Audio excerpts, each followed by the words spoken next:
Everyone, I want to show you the feature in Sheets called Smart Fill.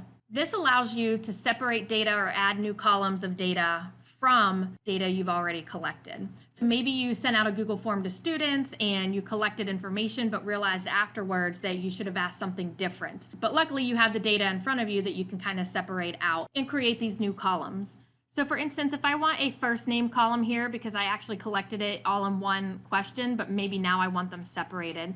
So if I type in George and then John and then do Control-Shift-Y, it actually provides me a smart fill here.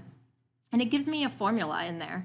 And then same thing with last name, type in Washington and Adams, and then I come down Control-Shift-Y, and it pops in all the last names for me. Same thing maybe with email. I collected their email, or like with Google Forms, if they're signed in, it automatically collects their email, but maybe I need just their username. So if I type in G Washington here and then J Adams, Control-Shift-Y, it'll populate all their usernames. And again, that formula pops right into here. I hope this helps you and maybe helps your workflows a little bit if you forgot to ask something or need to add some columns for specific data that you didn't ask for. I hope this is just an easier option for you instead of having to resend out a form or ask for more information from students.